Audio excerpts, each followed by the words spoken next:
I thought my girlfriend of many years and I were heading straight for marriage. Instead, a horrific accident left me in a coma. When I woke up, my memories were a mess, and my girlfriend was engaged to someone else. Paralyzed from the waist down, abandoned by everyone, the only person who stuck by me was the crazy Heiress I'd always found annoying. She insisted on taking care of me forever. Even if you never walk again, she told me, you're still mine. My name is Ethan Clark. I used to think I had a perfect life, a respectable job, a girlfriend, Chloe Sterling, who I'd been with for years and was about to propose to. And then there was Isabella Hayes, a girl who had shadowed me since high school, a constant nuisance I wished I could shake. But fate, it seemed, had a cruel joke waiting for me in my happiest moment. To push Chloe out of the path of a runaway car, I ended up here. The pervasive scent of antiseptic clung to everything in the hospital. My consciousness had drifted in a dark abyss for what felt like an eternity. When I finally opened my eyes again, the world was shattered. My body felt like it had been taken apart and clumsily reassembled, every inch screaming in pain.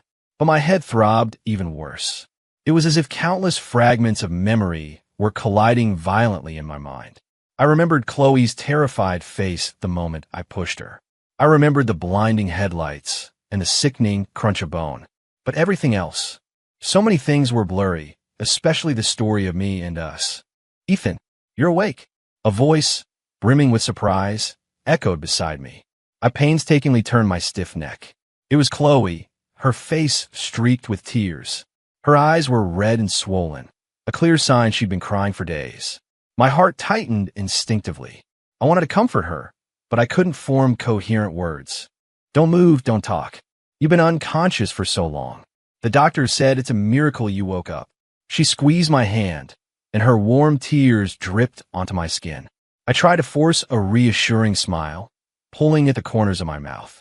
But the next moment, her words plunged me into an icy abyss. Noah will be so thrilled to hear you're awake. Noah? Noah Kingston? The guy who'd been after Chloe since high school, who wouldn't give up even after we started dating, the man I despised? Why would he be thrilled that I was awake? A powerful sense of unease gripped me. I opened my mouth, my throat dry and aching. Why? Mention him. Chloe looked at me, her eyes filled with pity and a hint of something complex I couldn't decipher. Silly, of course, I'd mention him. He's your good friend, and more importantly, he's my boyfriend. Boom! It felt like a lightning bolt exploded in my mind. Boyfriend? Noah was her boyfriend? Then who was I? What about all our years together? A searing headache slammed into me again, accompanied by even more chaotic memory flashes. I seemed to see Chloe leaning into Noah, smiling radiantly. I saw them walking hand in hand on campus. I saw them, already a couple before my accident. No, this wasn't right. No, that's not. I grew agitated, trying to struggle, only to discover I had no feeling below my waist. A crushing panic instantly engulfed me. My legs. What's wrong with my legs? Chloe placed a hand on my shoulder, her tone soothing, yet with a subtle, almost imperceptible hint of distance. Ethan, calm down. You injured your spine, saving me. The doctors say you might never walk again.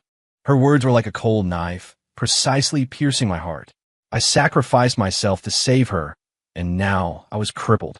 Yet she just told me her boyfriend was another man. What did my sacrifice even mean? My eyes burned red as I stared at her. You just said, Noah Kingston is your boyfriend? What about me? What were we? Chloe's brows furrowed slightly, as if confused by my reaction, and a touch of impatience. Ethan, I know you were hurt saving me, and I'm incredibly grateful. I'll never forget that debt, but feelings can't be forced. I've always loved Noah. We've been together for a while now. Did you hit your head? Is your memory confused? Memory confused? Was my memory confused? Why did every word she said make perfect sense, yet strung together, they were utterly absurd? Those romantic moments, those promises of forever, all those small details that belonged only to us, were they just figments of my imagination? Impossible. I mumbled, my head splitting. There is no we. Chloe cut me off, her voice firm. Ethan, you just saved my life. I'm grateful. But do you expect me to marry you out of gratitude? That wouldn't be fair to you. and it wouldn't be fair to Noah. You just saved my life. Do you expect me to marry you? The phrase echoed like a curse in my mind. So, risking my life only earned me a dismissive "just save my life." So, years of devotion, in her words, were nothing but memory confusion. The immense absurdity and despair left me gasping for breath. I looked at the face I once deeply loved, feeling utterly alien. Just then, the hospital room door softly pushed open. A man in an expensive suit, his hair meticulously styled, walked in, carrying a vibrant bouquet of roses. It was Noah Kingston. He walked straight to Chloe, naturally draped an arm around her waist, and kissed her forehead. "Chloe, you poor thing, watching over him all this time." Then, as if just noticing me, he put on a perfectly timed expression of surprise and polite concern. "Ethan, you're awake? What a relief. Chloe and I have both been so worried about you." In his eyes, there was no genuine concern, only the pity of a victor and a deeply hidden smirk of triumph. Chloe leaned into his embrace and whispered, "Noah, Ethan, he seems to have some memory issues. He thinks he and I—" Noah raised an eyebrow at her words, his gaze turning assessing as he looked at me, then melting into a magnanimous smile. "Oh, is that so? Ethan, you must have been hurt badly and are having some delusions. It's all right. Just focus on your recovery. Chloe and I will visit often." They stood side by side, a picture-perfect couple, and I, like an extra, a clown, lay in a hospital bed, paralyzed, my memories muddled, living in a past of my own making. It was utterly ridiculous. The pain in my heart eclipsed all my physical injuries. I closed my eyes, unable to stomach the nauseating sight any longer. The world felt like it was crumbling around me. So-called love, years of sacrifice, it was all so fragile. In my most desperate, humiliated moment, when I felt abandoned by the world, the hospital room door opened again. A cool, familiar figure appeared in the doorway. She wore an elegantly tailored white dress, her skin like snow, her eyes clear and sharp, like ice on a mountain peak. It was Isabella Hayes, the girl who, ever since I met her, had stubbornly followed me, a girl I couldn't shake off, no matter how coldly I treated her, how often I tried to push her away. I used to despise her persistence, thinking she was the only blemish, the only problem in my otherwise perfect life. But now, seeing her, a faint ripple stirred in my deadened heart. She didn't even glance at the couple embracing nearby. From the moment she entered, her gaze was fixed solely on me. Those eyes, always holding a hint of obsession and intensity, were now overflowing with undisguised tenderness and tears. She walked step by step to my bedside, her footsteps light, yet they felt like they were treading on my heart. She ignored Chloe and Noah's surprised and displeased stares. Slowly, she knelt down, reaching out a hand that was cool and trembling, wanted to touch my unresponsive legs, but hesitated as if afraid to hurt me, freezing in midair. Finally, she looked up, meeting my empty gaze. Her voice was choked with emotion, yet it held a resolute certainty and an alarming possessiveness. "Ethan, don't be afraid. You still have me. From now on, you can only be mine." Her tears finally fell, dripping onto my pale hand. They felt hotter than Chloe's tears. Bella's words were like a boulder thrown into stagnant water. A brief silence descended on the room. Chloe was the first to react. She frowned, her tone clearly annoyed. "Isabella, what are you doing here? You're not welcome." Noah stepped forward, trying to block Bella's view of me, adopting a protective stance over a possession. "Ms. Hayes, Ethan needs to rest, and this is a private matter between us. Please leave." Bella slowly stood up. She didn't even look at Chloe or Noah. Her gaze remained locked on me, as if I were the only person in the entire world worthy of her attention. That intense focus, bordering on obsessive, inexplicably made my heart skip a beat. "Between you two?" Bella finally spoke, her voice cool, tinged with sarcasm. She finally turned her head, glancing at Chloe and Noah, her eyes dismissive, as if looking at unimportant garbage. "Ethan risked his life for you, and now he's like this. And you, while he was in a coma, never truly came to visit him once. You were busy dating your new lover, busy drawing boundaries. Now he's awake, and you bring your boyfriend to tell him it's all just his confused memory?" Every word was like a cold knife, peeling back Chloe's facade of sincerity. Chloe's face instantly paled, and she instinctively clutched Noah's arm. You're talking nonsense. I just what? Bella interrupted her, pressing on. Just didn't want to be burdened by a cripple for the rest of your life. Do I need to repeat that sentence for you? In the hospital hallway, yesterday at 4:20 p.m., Chloe's body trembled violently, her eyes filled with terror, as if her most shameful secret had been exposed. Noah's face darkened. Isabella Hayes, don't spread rumors. Chloe, shut up. Bella's voice wasn't loud, but it carried an undeniable authority. You two can leave. From now on, Ethan is under my care. He has nothing more to do with you. Her tone was calm, yet it was an almost savage declaration. Chloe seemed cowed by Bella's presence, opening her mouth but failing to speak, only looking at Noah for help. Noah glared darkly at Bella, as if weighing his options. Finally, he snorted, putting an arm around Chloe's shoulder. Chloe, let's go. There's no point in arguing with a lunatic and, well, never mind. He deliberately omitted the word, but the insult was clear. Chloe obediently leaned into him. Before leaving, she looked back at me, her eyes complex, guilt, relief, but no longer any love. The door closed, shutting out those nauseating figures and perhaps everything from my past. The world settled into quiet again. Only Bella and I remained, along with a lingering scent of antiseptic and her faint, cool perfume. I lay in a hospital bed, feeling like an abandoned wreck, adrift on an endless dark sea. The numbness in my legs was a constant reminder of cruel reality. The confusion of my memories and Chloe's betrayal had shattered my spirit. Bella knelt down again. She pulled out a soft handkerchief and gently wiped the cold sweat from my forehead, brought on by my earlier agitation. Her movements were meticulous, as if she were tending to a priceless treasure.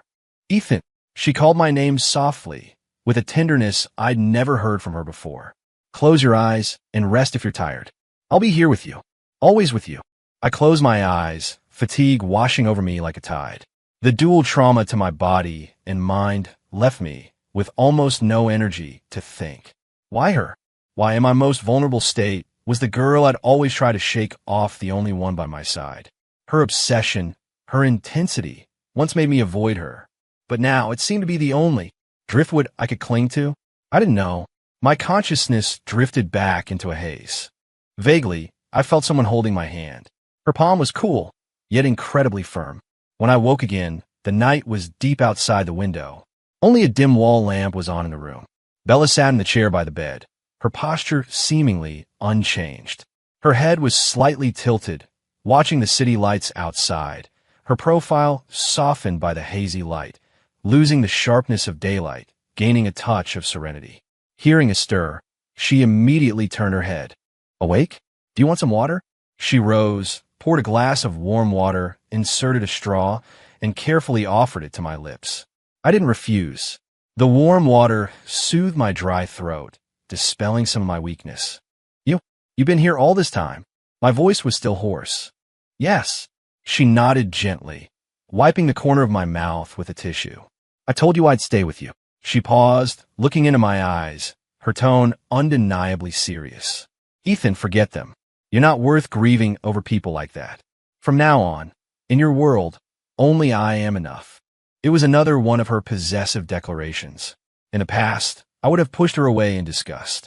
But now, hearing it, I felt a strange lack of resistance.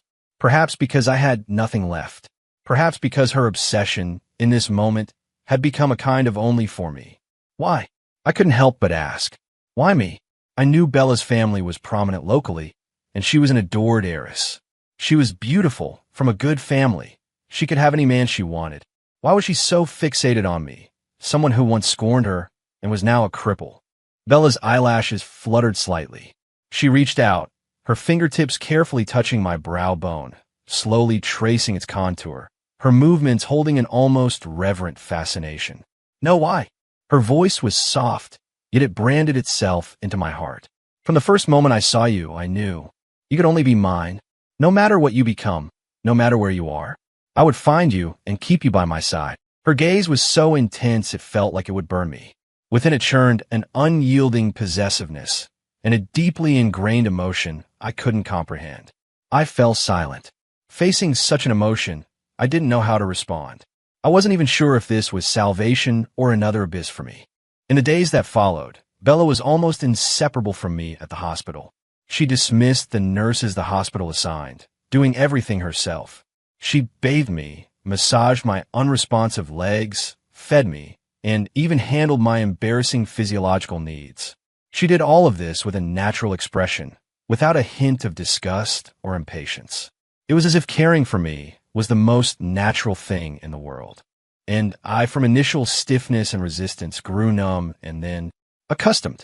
My physical injuries slowly healed, but the doctor's words remained cruel. The possibility of walking again was minuscule. The mental fog and fragmented memories continued to torment me. Occasionally, Chloe and Noah's names would surface in conversations with visiting relatives and friends, along with news of their impending engagement.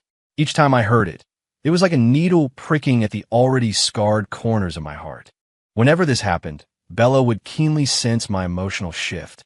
She wouldn't ask questions, nor would she offer comfort. She would simply, in her own possessive way, completely monopolize my attention. She would cut my face, forcing me to look into her eyes. "Ethan, look at me. I forbid you from thinking of anyone else. Your eyes, your heart, can only hold me." Her obsession was like an airtight net, tightly entangling me. I began physical therapy. The process was painful and prolonged. Every fall, every wave of frustration brought on by my powerlessness almost made me give up.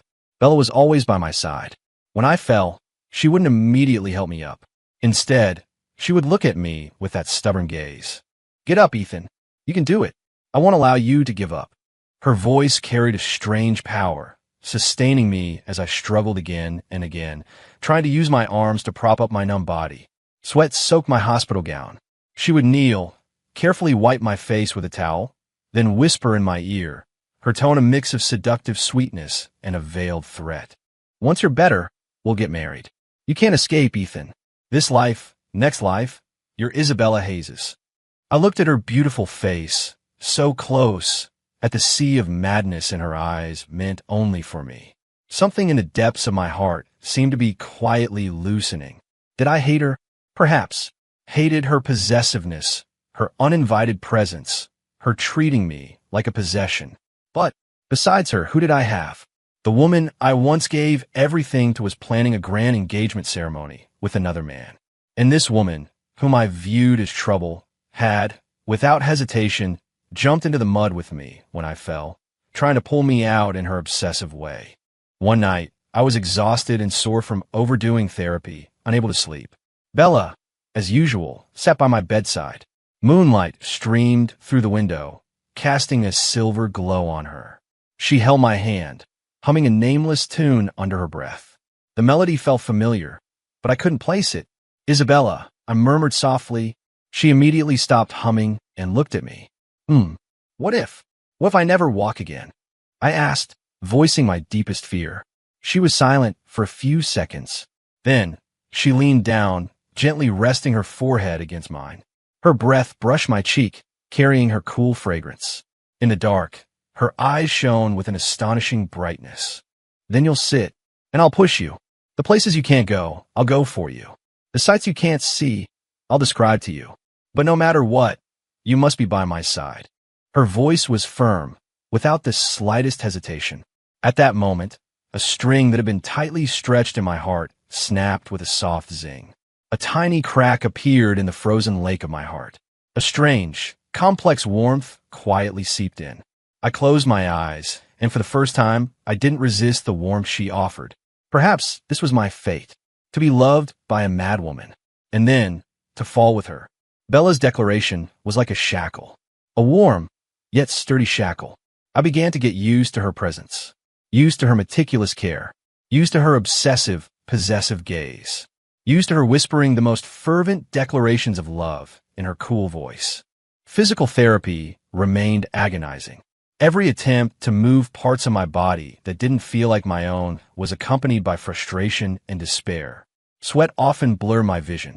The physical therapist calmly guided me, while Bella stood not far away, her hands tightly clasped, her nails almost digging into her palms. She never interfered with the process. Only when I was about to give up would she fix me with those ice-melting eyes. "Ethan, keep going. I forbid you to stop."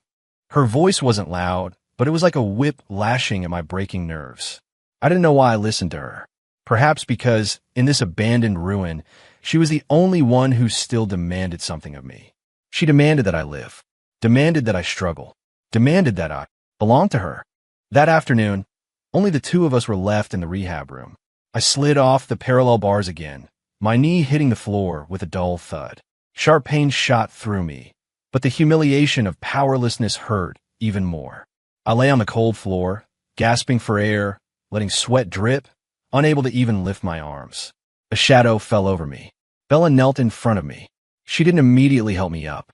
She reached out, gently brushing the sweat-soaked hair from my forehead. Her fingertips were cool, touching my feverish skin, sending a strange shiver through me. "Does it hurt a lot?" she asked. I closed my eyes, unwilling to answer such an obvious question. "Then remember this feeling." Her voice was close. "Remember how helpless you are right now. Then forget the person who made you this helpless." I knew who she meant. Chloe and Noah, the soon-to-be engaged couple. News of them always drifted into my ears through various channels, subtly, like tiny grains of sand constantly eroding my heart. "Forget," I murmured with self-mockery. Easier said than done. Bella's fingertips paused. Then she cupped my face, a little forcefully, compelling me to open my eyes and look at her. Her gaze was deep, swirling with an undercurrent I couldn't understand. "Look at me, Ethan. Look into my eyes. Only I am here." Her thumb gently caressed my jawline with an undeniable possessiveness. "You are mine. From the inside out, from body to soul, you are mine. I won't allow you to keep traces of anyone else in your heart. Not even the slightest bit, not one bit." Her tone was utterly domineering, yet also held a kind of fragile stubbornness. As if there was anyone else in my heart, she would completely lose her mind. I looked at her aggressively beautiful face, so close. For the first time, I didn't try to pull away. Instead, I felt a strange urge to drown in it. Maybe going crazy wouldn't be so bad. If I were crazy, I wouldn't have to face this cruel reality. If I were crazy, I could legitimately rely on this obsessive love. I pulled at the corners of my mouth, forcing a smile that was probably uglier than a cry. "Isabella, you're truly a madwoman." She paused. Then, a dazzling light erupted in those icy eyes, as if she had found a long-sought treasure. She lowered her head, resting her forehead against mine, her nose gently brushing against mine. Our breaths mingled. "Yes, I'm a madwoman. Only mad for you. So, you'll never get rid of me, Ethan." Her words were like the sweetest curse. From that day on, a certain balance was broken. I was no longer completely passive in accepting her care and declarations. Occasionally, when she fed me water, I would deliberately turn my head away. When she wiped my sweat, I would grab her wrist. When she spoke in that domineering tone, I would calmly retort, "Isabella, you're being loud." Each time, she would freeze. Then, a more intense emotion, almost devouring me, would well up in her eyes. She seemed to enjoy my feeble resistance, as if it proved I wasn't a soulless doll, proved I was still alive, proved all her obsession and sacrifice had received a response, even if that response came with thorns.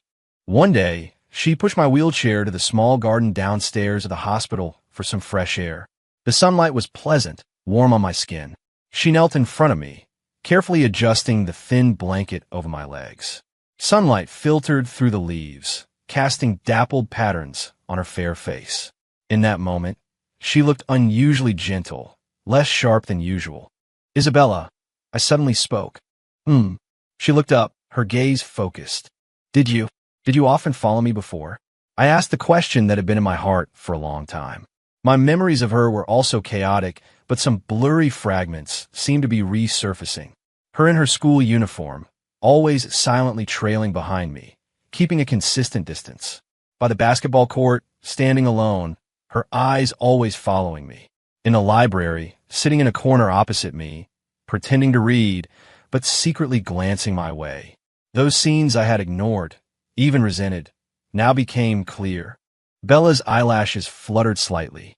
She didn't deny it. Yes, from the freshman year of high school, the first time I saw you speak at the school assembly. I knew then you were what I wanted. Her answer was startlingly direct. Why? I pressed. Back then, I hadn't even spoken to you. She stood up, walked behind me, placed her hands on the wheelchair armrests, and leaned slightly. Her warm breath brushed my ear. Does liking someone need a reason? It's like the sun rising every day or rain falling. For me, Isabella Hayes, to like you, Ethan Clark, is simply how it's meant to be. Her logic was simple and unyielding. It left me speechless. Yes, liking someone doesn't need a reason. Just like Chloe's betrayal didn't need one either. Just then, an untimely voice cut in. Well, if it isn't Ethan, out enjoying the sun. My body stiffened. That voice, I'd never forget it. Noah Kingston. He walked over from not far away, arm around Chloe. Both were dressed impeccably, clashing with the hospital environment. Chloe's eyes flickered when she saw me. She instinctively tried to pull her hand from Noah's, but he held her tighter. Her gaze swept over the wheelchair beneath me, then quickly darted away, carrying a subtle pity and relief. Relief that the person in the wheelchair wasn't her. Noah's gaze landed directly on Bella, filled with undisguised scrutiny and a certain air of superiority. Ms. Hayes, you must be truly dedicated caring for a...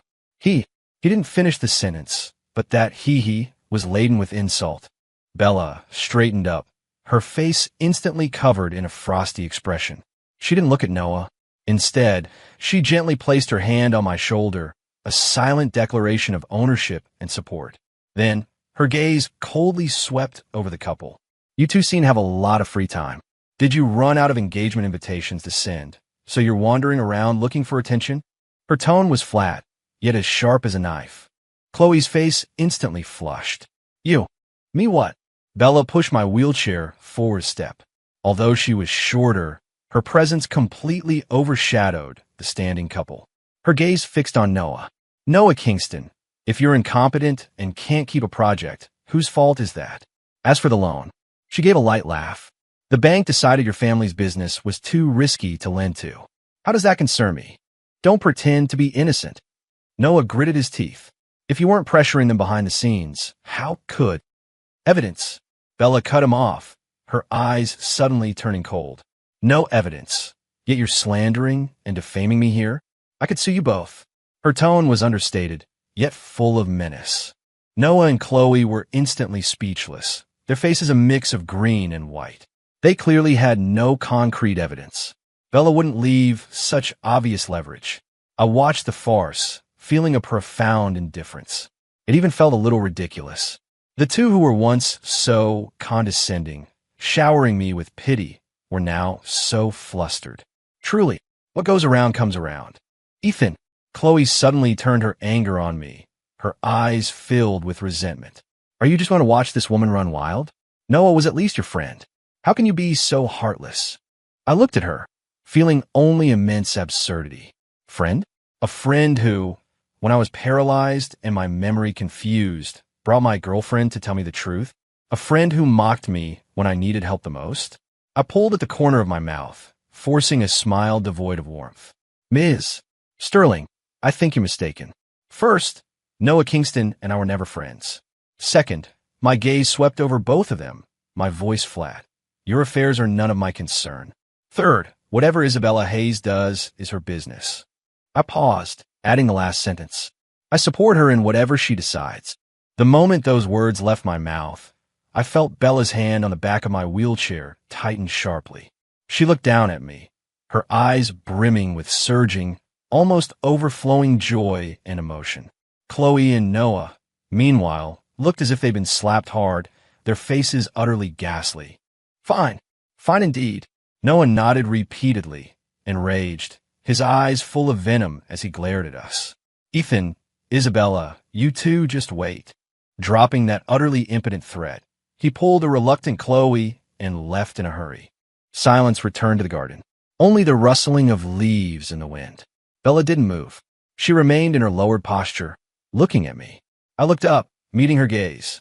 Her eyes were bright, filled with what looked like shattered starlight and a hint of moisture.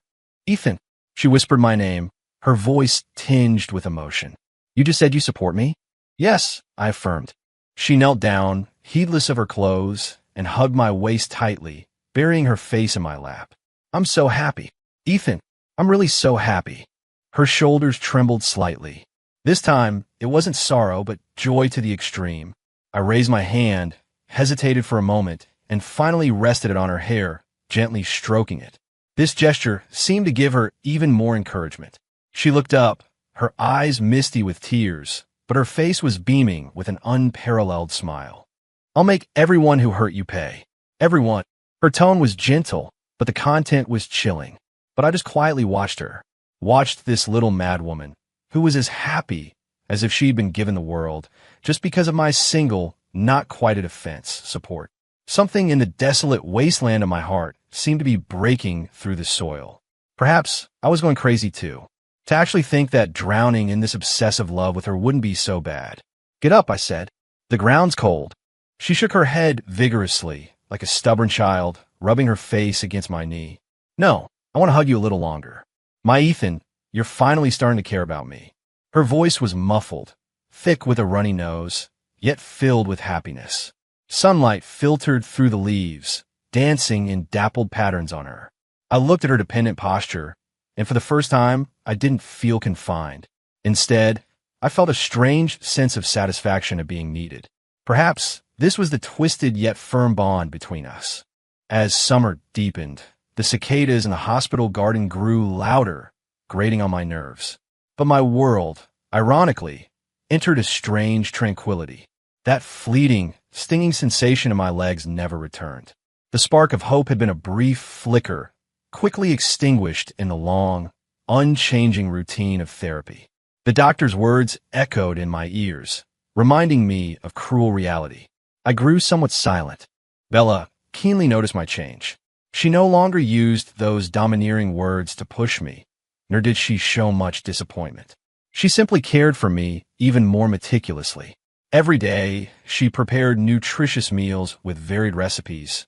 Though most of it ended up in her stomach, I simply had no appetite. She started reading to me, not classic literature, but rather some whimsical fairy tales. She used her cool voice to read about princes and princesses, elves and magic, everything beautiful and illusory. At amusing parts, she'd first curve her lips, then discreetly observe my reaction. When I occasionally managed a small smile at her clumsy narration, she would immediately light up as if she'd won the lottery, her eyes sparkling. Ethan, you smiled. Her joy was simple and direct, like a child's. I looked at her, and the gloom that had settled in my heart due to crushed hope seemed to dissipate a little. This madwoman, in her own clumsy way, was warming me. One evening, she was reading a story about a sleeping knight awakened by a true love's kiss. Towards the end, her voice gradually softened. Only a warm yellow wall lamp was on in the room, its soft light outlining her profile. Isabella, I suddenly spoke. She immediately leaned closer, her gaze focused. What if I never walk again? What would you do? I asked the question that had lingered in my mind for so long. She barely thought, blurting out, then I'll take care of you for the rest of our lives. Don't you feel like you'd be losing out? I looked at her, the heiress of the Hayes family, tied to a cripple. Her brow furrowed instantly. She clearly disliked my phrasing. Don't you dare talk about yourself like that. She reached out, gently covering my mouth. Her palm was warm, carrying a faint fragrance. In my heart, you'll always be the brilliant Ethan Clark who spoke at the assembly. No matter what you become, that's who you are. Her gaze was earnest and stubborn, without a hint of pretense. I pulled her hand away, holding it in mine. Her fingers were slender, slightly cool. Isabella, what do you want from me? I asked softly. I can't give you anything now. Wealth, status, a healthy body, even a complete heart. I could offer none of it. She looked at me and suddenly smiled. That smile wasn't her usual obsessive, assertive one. Instead, it held a clear tenderness. She leaned down, gently resting her forehead against mine. Our breaths mingled. I want you. Just having you here by my side is enough. Ethan, you'll never know what you mean to me. Her voice was soft, yet like a feather, It lightly tickled my heart. What did I mean to her? I didn't know, and I didn't want to know. At least for now, this heavy, singular love made me feel alive. It made me feel like I still had worth. Days passed uneventfully. News about Noah Kingston and Chloe Sterling trickled in. The Kingston family's business seemed to be in increasingly dire straits. Several key projects were stalled, and their capital chain faced severe issues. Rumor had it that Noah was frantic, seeking help everywhere, only to be met with rejection. The Sterling family wasn't doing well either. Caught in the Kingston's troubles, their business plummeted. I pieced these tidbits together from the occasional chatter of the nurses. Bella never actively brought them up in front of me. She truly seemed to treat those people and events as irrelevant dust. But I could sense the cold resolve in her voice whenever she took a phone call outside. She was clearing away my past in her own way. That day, after physical therapy, I was almost completely drained. Bella was pushing me back to my room when, at the elevator, we unexpectedly ran into someone. It was Noah Kingston. In just a short time, he seemed like a different person. His usually meticulously styled hair was disheveled. His eyes were sunken, his suit creased. He exuded an air of defeat. He saw us, his gaze first registering surprise, then filling with complex emotions, resentment, unwillingness, and a hint of desperate hopelessness. He stood blocking the elevator, showing no intention of moving. Bella's face instantly froze. Move! Her voice was devoid of warmth. Noah didn't move. His gaze fell on me, scrutinizing, as if in a final struggle. Ethan, he began, his voice hoarse, we need to talk. Bella immediately stepped forward, shielding me, her stance like a protective mother animal, though she was shorter than I. There's nothing to talk about with you. Noah ignored her, still staring intently at me. Just 5 minutes. Ethan, for old time's sake. For all the years we've known each other. His tone held a rare plea. I patted Bella's arm, signaling her to calm down. She looked back at me, disapproval in her eyes, but eventually she pursed her lips and moved slightly, though her body remained taut and on high alert. What do you want to talk about?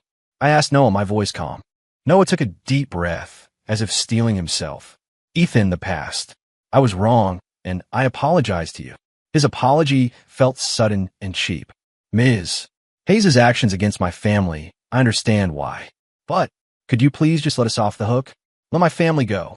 He bit out the words, humiliation thick in his voice. I looked at him, feeling only amusement. Noah, you're mistaken. What Isabella Hayes does is her business. I have no right to interfere, and I won't. Noah's face paled, and he urgently said, if you just say the word, she'll listen. Ethan, my family can't fall.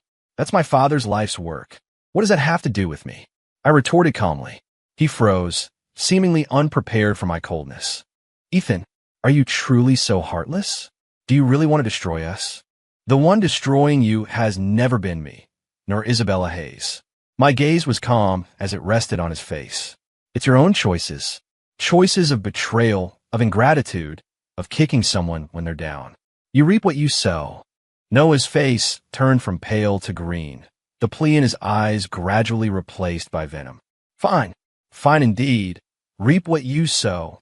He suddenly turned to Bella, his gaze like a poisoned dagger. Isabella Hayes, do you think you've won? You're nothing but an opportunistic lunatic, a man stolen by such despicable means. Do you truly believe he'll ever sincerely love you? He's nothing but a cripple, a pathetic loser. He relies on you now, but the day he doesn't need you, he'll throw you away like trash.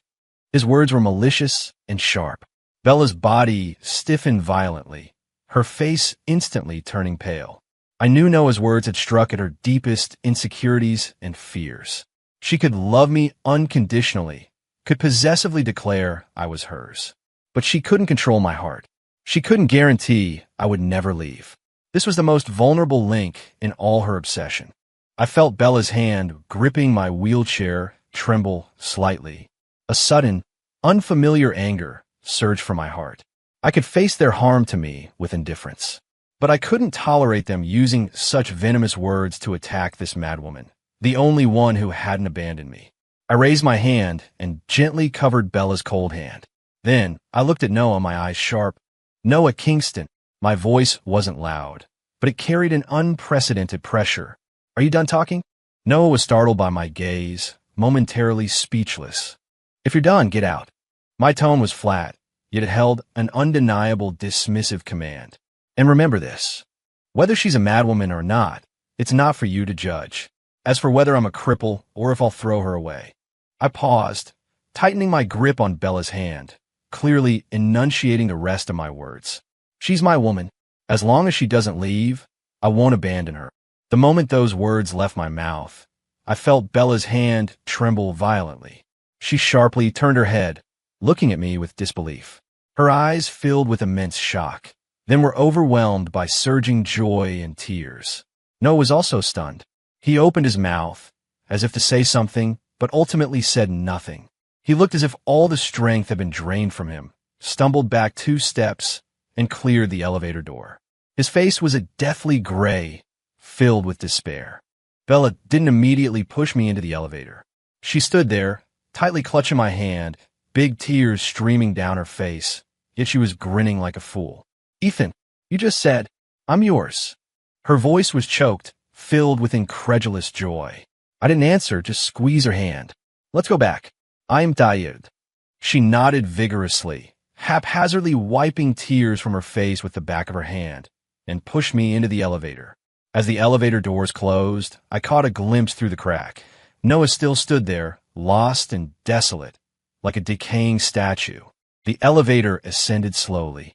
In the small space, there were only the 2 of us. Bella hugged me tightly from behind, burying her face in the crook of my neck. Warm liquid steadily ran down my skin.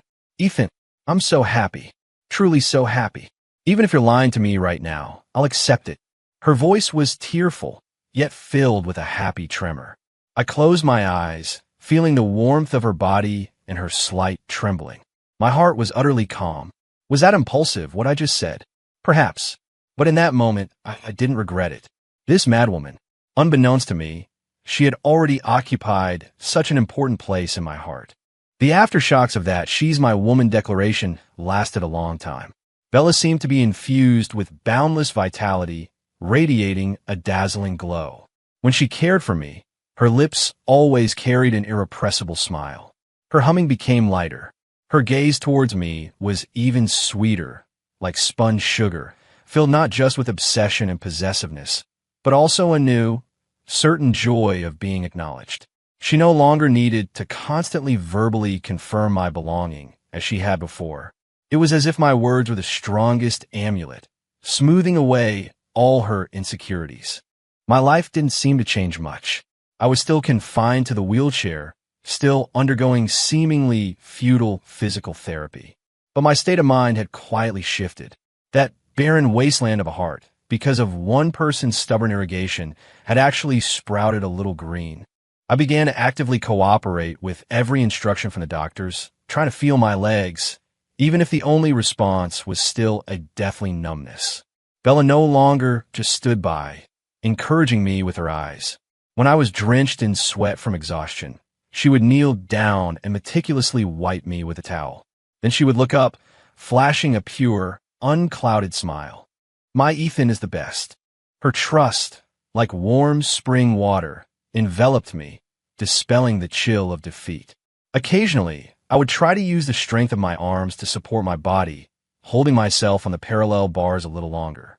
Each time, even if it was just a few extra seconds, she would clap her hands happily, as if celebrating a grand holiday. You improved again. Ethan, do you see?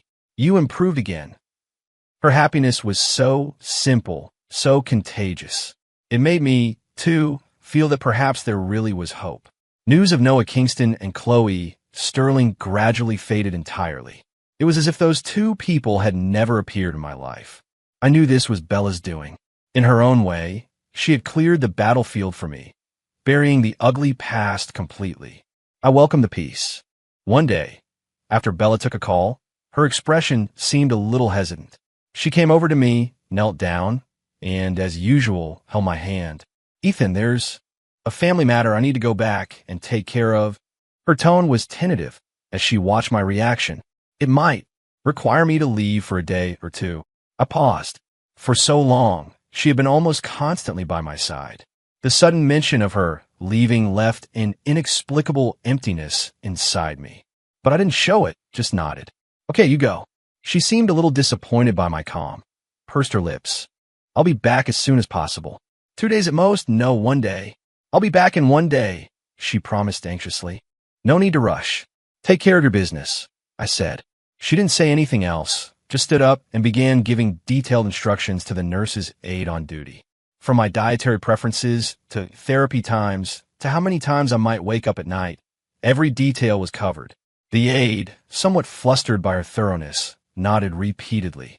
Before leaving, she stood at the hospital room door, looking back at me. Her eyes were filled with deep reluctance and worry. Ethan, wait for me. Okay. Only then did she leave, looking back several times. The room suddenly grew quiet. Only the aide and I remained. The faint, cool fragrance she wore seemed to linger in the air, but that pervasive sense of being closely enveloped disappeared. I leaned back in the wheelchair, looking out at the familiar view from the window, and for the first time, I felt unaccustomed. Turns out, habit is a terrifying thing. 1 day passed quickly, yet slowly. The aide was professional, taking meticulous care of me, but I always felt something was missing. The pair of fervent eyes that constantly followed me. The domineering, yet clingy words. The wall lamp that would immediately flicker on when I woke at night, and that sleepy yet incredibly alert voice. Unbeknownst to me, I had grown accustomed to her presence, accustomed to her obsession, accustomed to her love. The next afternoon, I was being pushed by the aide in the garden for some fresh air when the sky unexpectedly darkened. Ominous clouds rolled in, and thunder rumbled faintly. It's going to rain, Mr. Clark. Let's head back, the aide said. I nodded. Just as we were about to return, large raindrops began to fall, pattering down. The aide quickly pushed me towards the inpatient ward.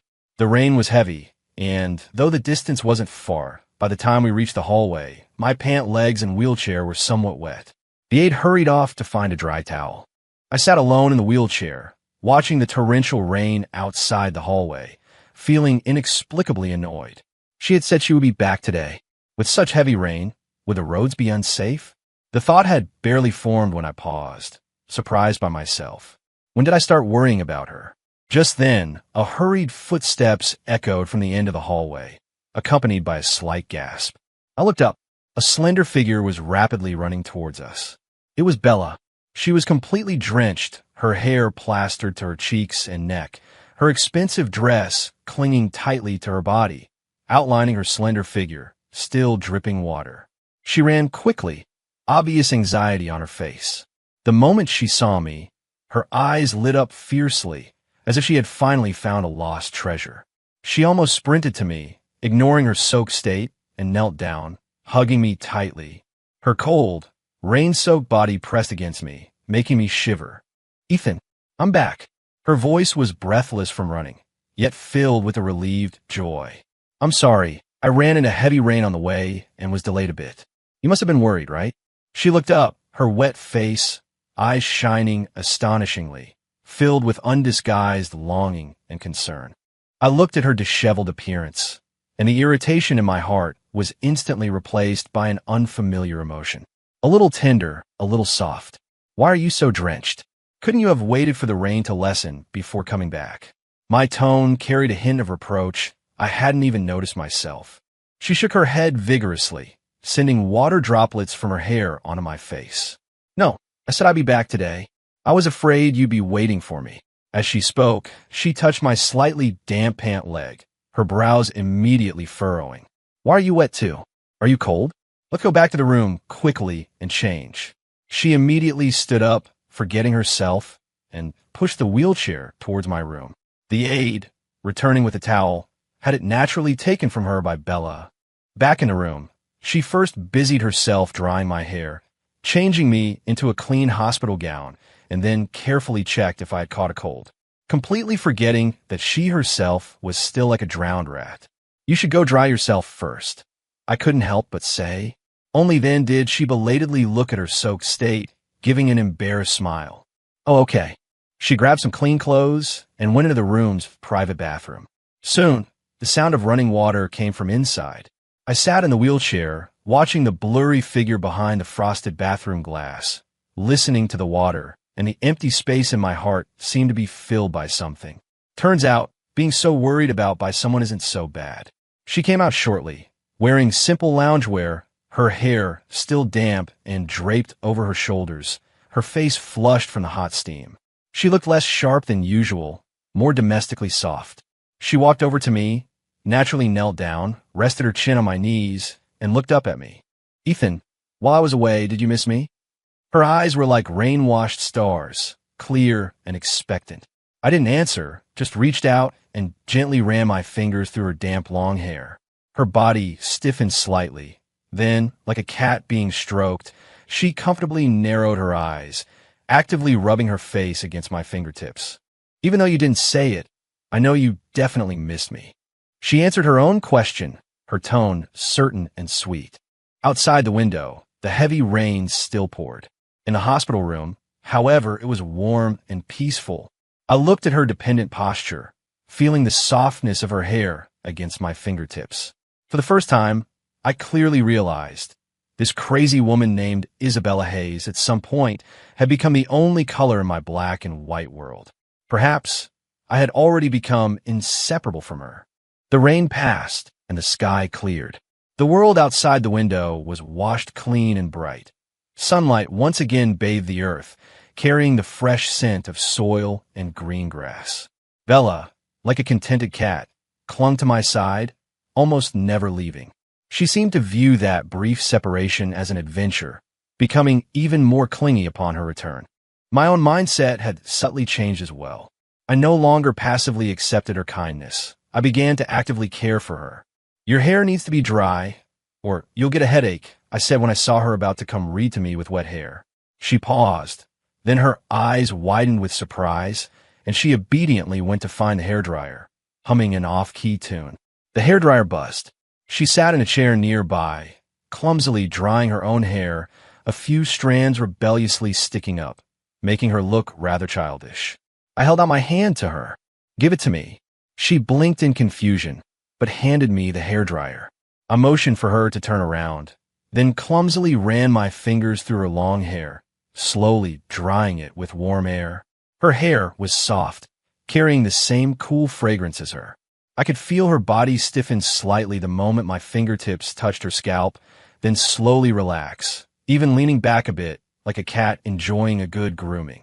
The sound of the hairdryer muffled other noises, but a silent intimacy gently flowed through the air.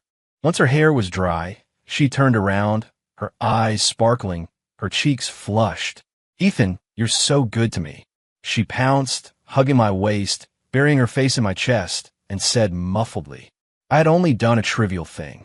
Compared to all she had done for me, it was nothing, yet she was so easily satisfied. Physical therapy continued. After that rainy day, whether it was psychological or not, I felt that the heavy numbness in my legs seemed to lessen a tiny bit. Not pain, not soreness, just a clearer sense of presence. I tried to focus all my intent to try and activate that dormant area. Fine beads of sweat beaded on my forehead. Bella knelt beside me nervously, holding her breath, her eyes fixed on my legs without blinking. A few minutes later, I leaned back in a wheelchair, exhausted, and shook my head. Still no. A flicker of disappointment crossed her eyes, but was quickly replaced by stronger encouragement. She took my hand, pressing it to her cheek. It's okay, we'll take it slow. One day, my Ethan will walk again. Her trust was baseless, yet unbreakable. That afternoon, the doctor brought us some news. Mr.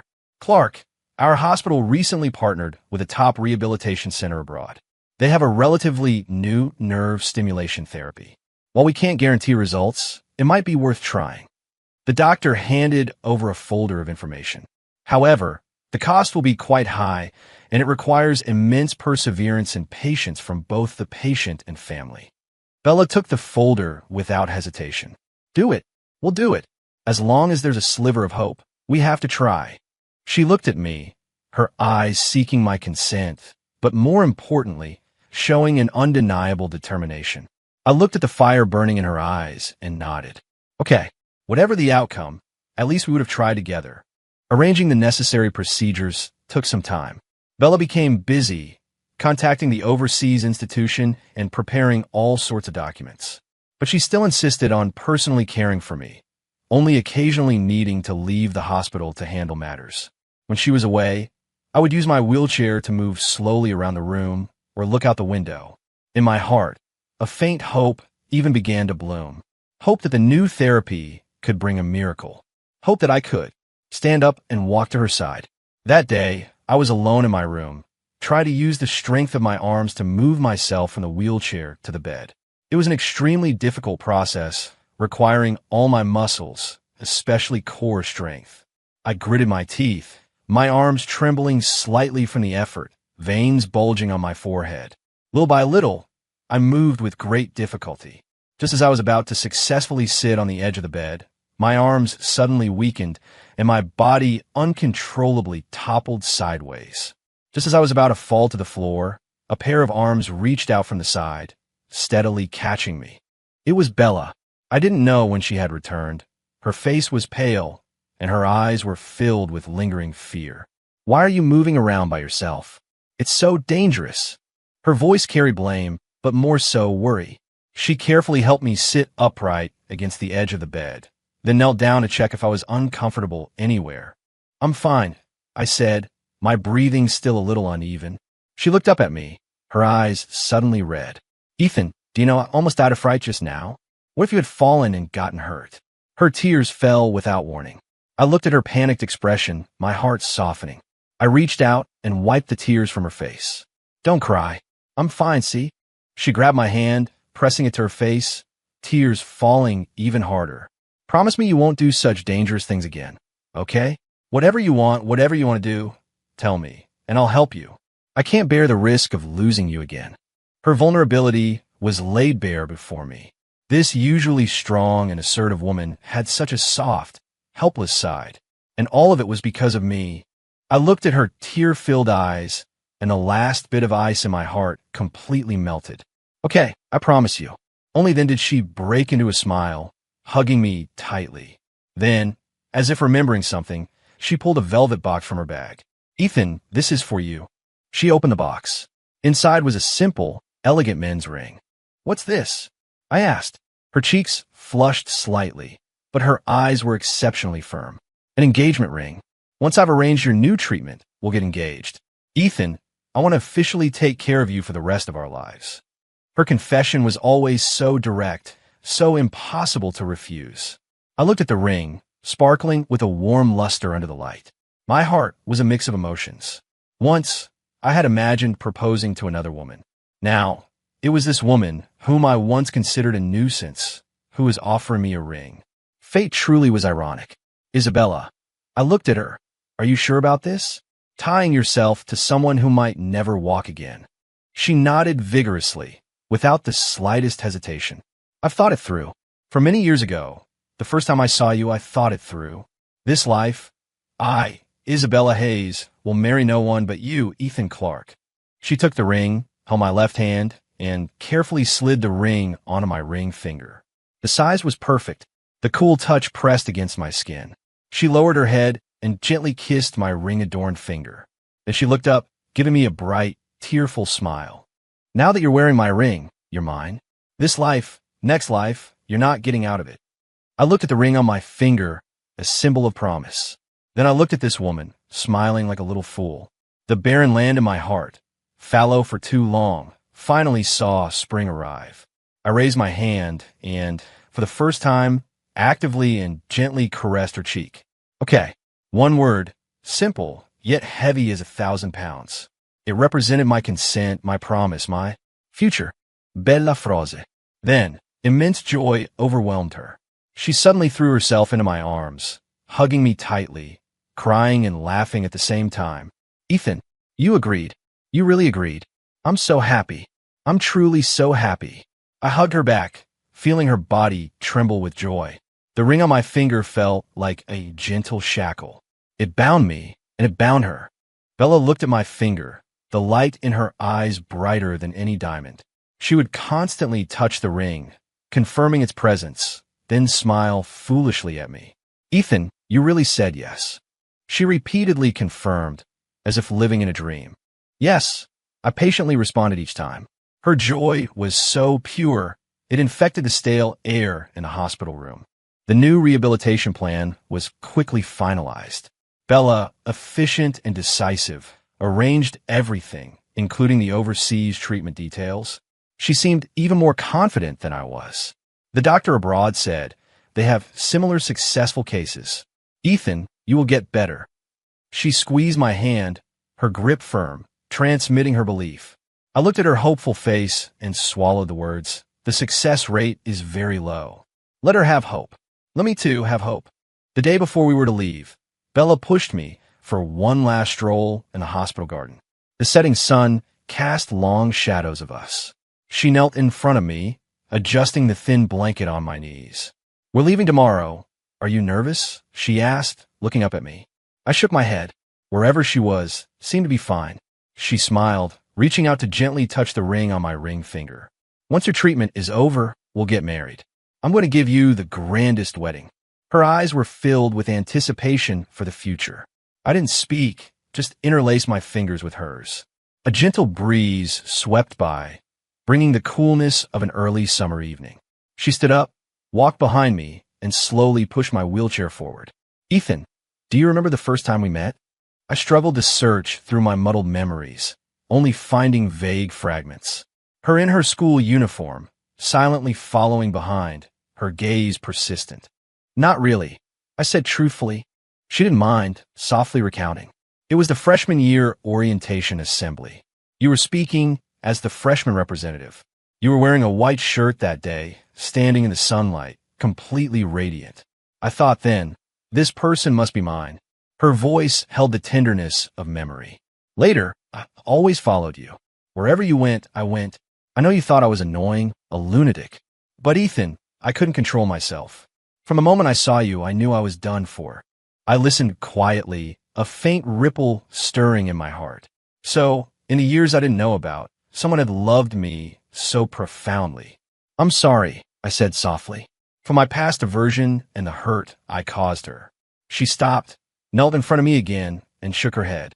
"Don't apologize. How things are now, it's perfect. Having you by my side is the best." Her eyes were bright as stars in the twilight. Back in the room, she meticulously prepared me for bed, washing, massaging, changing into a clean hospital gown. Each step was done with extreme care, as if completing a sacred ritual. When she helped me lie down, I grabbed her wrist. "Tonight, sleep here." I moved over, making room on half of the hospital bed. Her eyes widened instantly, looking at me in disbelief. "Really?" Her voice held a careful surprise. "Yes."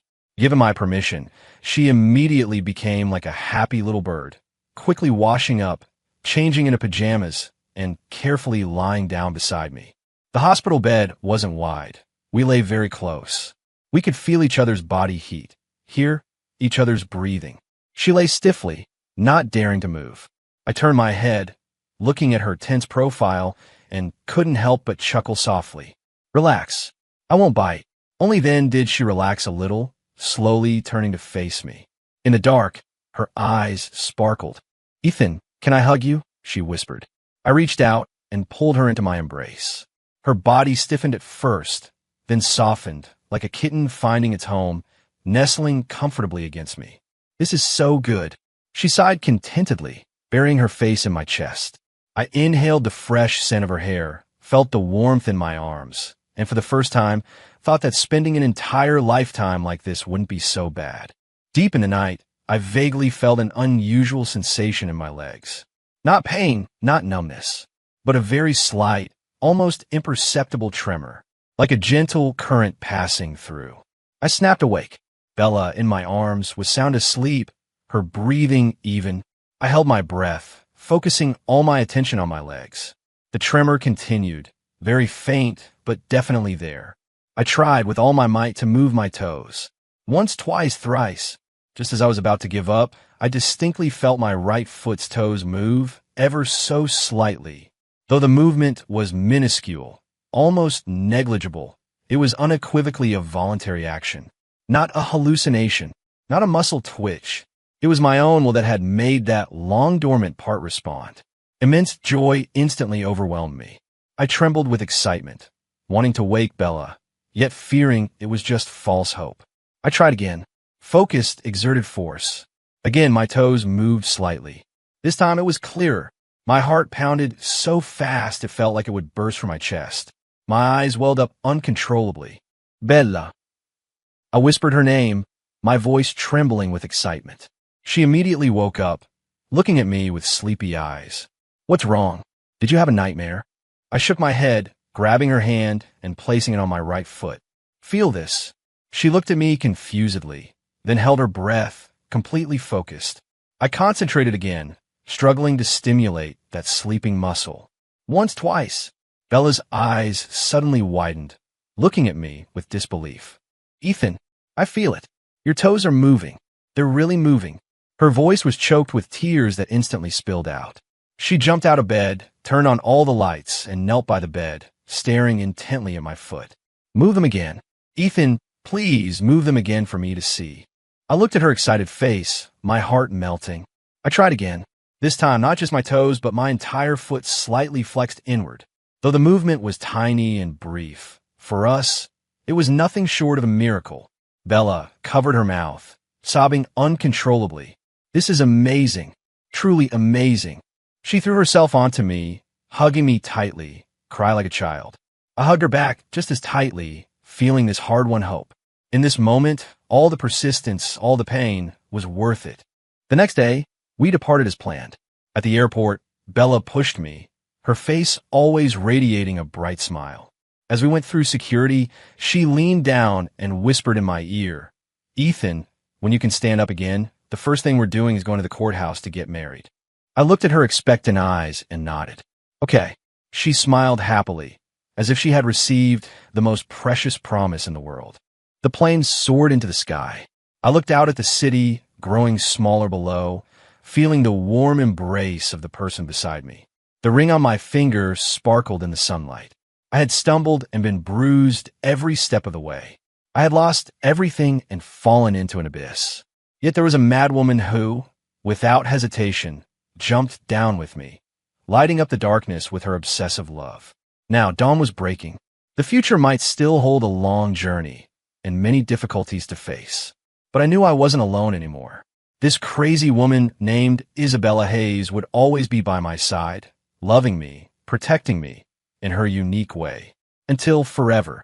Ethan, look, the sea of clouds is beautiful, she whispered, leaning on my shoulder. I took her hand, lacing our fingers together.